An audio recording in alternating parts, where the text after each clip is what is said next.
Hello and welcome to Chess Please, and today we are talking about giving back, and not in any kind of charitable sense or anything like that, purely in a selfish chess-based way, giving back material. So, when you're playing chess, if you ever find yourself in the fortunate position of being up material, that's a great place to be in. So, well done, you've managed to capitalize on some deficit in your opponent's position, and you reap the benefits by being up a pawn, 2 pawns, whatever it may be. Now, oftentimes that's not the slam dunk you think it is in terms of a win, and I'm sure we've all given away games where we were up material and either lost material or actually lost like a checkmate on a counterattack. So the main strategy that you employ when you're up material is to trade off pieces, simplify, get fewer pieces on the board so that your material advantage expands like proportionally. But that's just one way to do it, and it's not always easy or possible to do so, and very often I found myself actually throwing a game by being so lasered in on I gotta trade off, I gotta simplify, I gotta get these two pieces off the board. But the more you play chess, the more you realize that piece values and like material advantages are all pretty relative, and you can be up a rook, you can be up a rook to a knight like an exchange, but if your rook is really crap and like pinned in and can't really move anywhere, and they have a knight that's like lodged in the center and is controlling a ton of squares, that's probably closer to a 5 point knight and a 3 point rook. So the material on the board doesn't really add up that way. So it's something to keep in mind. So another strategy that I would implore, other than the simplification way to go, which isn't bad, is to think of any material that you're up on the like scoreboard as a credit in your account that you can spend later on in the game to get something for. So you don't necessarily have to see this material advantage right the way through to the end of the game and win by like reducing everything down and getting a passed pawn and promoting a queen. That works a lot, but another way to think of it is this giving back mentality. So give back the material at the right time for the right price.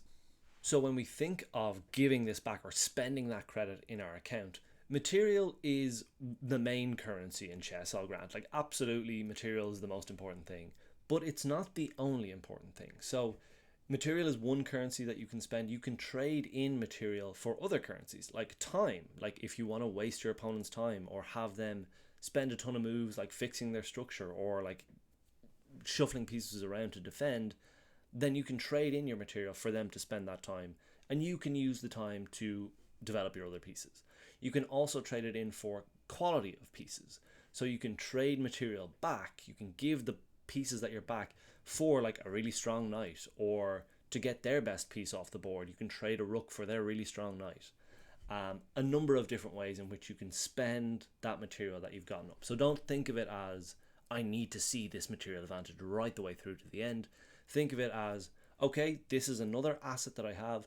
It might well be that I spend it at the end with an endgame simplification, but I can also spend it in the middle game or before the end game to say, right, because I'm up this, I can like sacrifice or like give back some material to destroy your structure, for example. Different things like that. I have an example here from a recent game of mine where I did just that to get the win.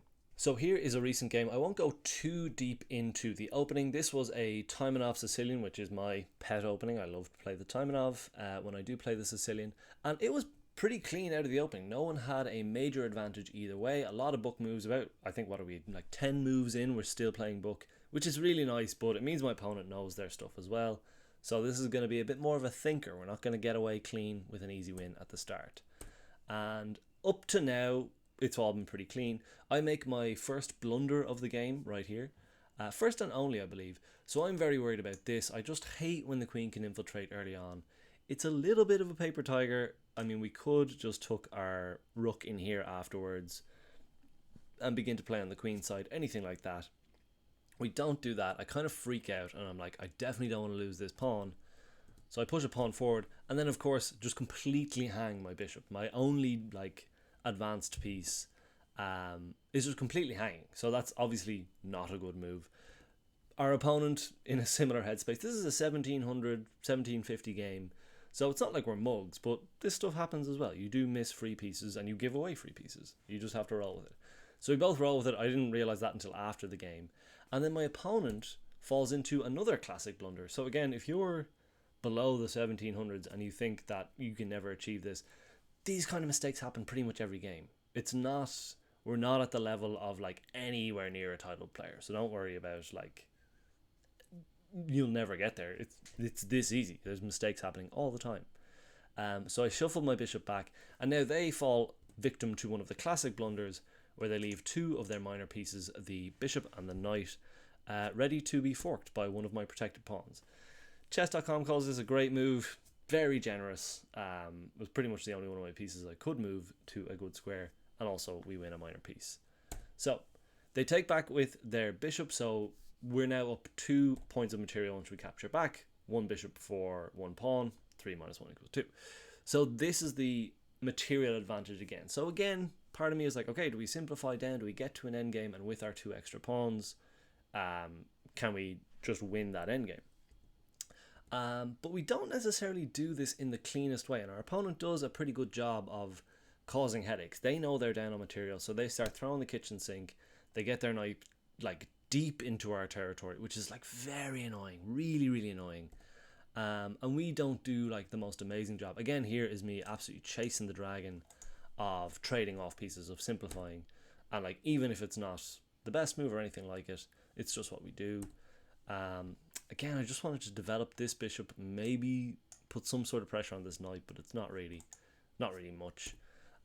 So you see now, despite us being 2 points of material up and we've won a piece for a pawn, like if you look at like these pieces here, queen here, the knight can come in here and then maybe in here, like it's starting to get pretty hairy. Like it's not a done deal by any means, and like I have certainly lost games and been checkmated with like a kingside attack like this, where you have like a lifted rook, a queen that's unopposed, a knight that can kind of dance around on some of these dark squares, and a weakness in front of the king. Like that's definitely losable. Again, the computer doesn't think so, but the computer is a nerd, so I wouldn't put much stock in that. So we shuffled our bishop around. Again, this was kind of like with a view to, if the queen ever moved, we can put pressure here, or we can set up our bishop with check on this nice outpost. That's all fine. Knight comes in here. Again, that's what we're worried about, is the knight sort of like moving in here. It's protected, it's checking the king. It starts to make this like all very uncomfortable. So what I play is, I throw in a check here, first and foremost, because why not? Why leave this bishop on priest by the knight? Just get that out of danger. And with check, it means they can't go about their nasty plan. But now this move here looks like a decent move, looks like it forks these 2 pieces, unless you know the secret special move of chess, which is of course en passant. And now it looks like we're in more danger than ever. We have a pawn that is passed and like starting to threaten all kinds of stuff. Once it does, this knight can kind of come in here, or even come in here now. All sorts of havoc being caused. And this is where we remember we're 2 points of material up, so we can give back stuff to try to balance this out. And one way in which giving back that material can help is, if you're under an attack like this, reducing the amount of your opponent's attacking pieces is a perfect way to do that, is a perfect way to give back that material, because again, this rook isn't up to a huge amount but defensive work, and we really need that defensive work right now. So I take the pawn with my rook. Chess.com calls it brilliant, and I'll take it. The brilliancy here being is that when they take back with the, if they take back with the knight, we take back with the queen, and yes, we have given back that material. We've given back the 2 pawns that we were up. It's material parity, but this attack is now completely fizzled. They've got the queen and the rook, but like we can do any number of things. Like we can drop this queen back here to defend. We can get this rook into the game, and we have 2 absolutely gorgeous bishops who are ready to run riot on black's position. So the attack is quelled if they take there. They start to threaten a wee bit of checkmate here. Just queen in here again. We are having none of it. We drop the rook back. Knight comes in, and again, another like tactical nuance of this is I know that the queen is looking at the queen, so they move their knight in here. Again, we give back the material. Again, we say, right, if you want to give up your knight for a piece like this, or if you want to come in and take this rook, excuse me, what I'm going to do is I'm going to take your queen straight away, completely blunt your attack, completely blunt it, and you'll be left with, like, once you take back that queen. So again, just on that sequence of moves, knight takes rook, queen takes queen. Only real good response here is rook takes queen, king takes knight. So that's, again, we're giving back that material.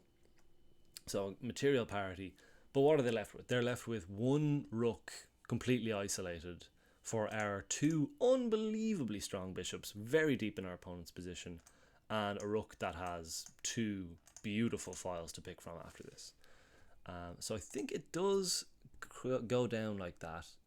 So knight takes, queen takes back, lovely move. They have to take back, we take the knight. Material equality is restored, but in terms of game equality, as you can see, the computer thinks this is 4.2 in black's favour, and it absolutely is. Like, we are crushing here despite being at the same amount of material. Even white goes up a pawn here, or I can't remember if we're parity at this stage, but it's certainly close. But yeah, we just have two unbelievably strong bishops. We have this pawn that is seriously unopposed and seriously well escorted, that could have a lot of chance of getting through. And I do believe that is what happens. I don't claim that this might have been a perfect endgame or anything like that. Get our bishop out of the way, start pushing the pawn, absolutely no messing around. Shepherd the pawn with our rook on d8. And they throw in a little check here. We drop back the king rather than... Right, it was a forced move. It was our only choice. We come here, we push here, and... Why do we move our bishop here? I can't remember. I can't remember why we didn't just promote here. I think it was like, if we have a discovered attack here... I don't know. I don't think it was the best move. I think we could have just pushed our pawn. But I think we're way ahead. Take this pawn. Again, a bit of a meal. I think our opponent resigns at this stage because this rook, I mean, does not have a happy home to go for. Very quickly, we're going to move our bishop in here and either win the rook for this pawn, or the rook will move off, we'll promote, and we'll win the rook for the pawn anyway. So we managed to give back our material, get into a position where we just had an overwhelming quality of material. Not so much a material advantage, but the quality of all of our pieces was way higher than our opponents. We gave back a material to stop their very menacing attack, and again, didn't take that material advantage right the way to the end, but we used it as we cashed in our credit as best possible. Hope that all makes sense. Hope that is a useful concept that you can use in your games. It's also super fun. It's a really nice way to think about being up material. So I hope that helps you enjoy your games a bit more. Thanks very much, and all the best.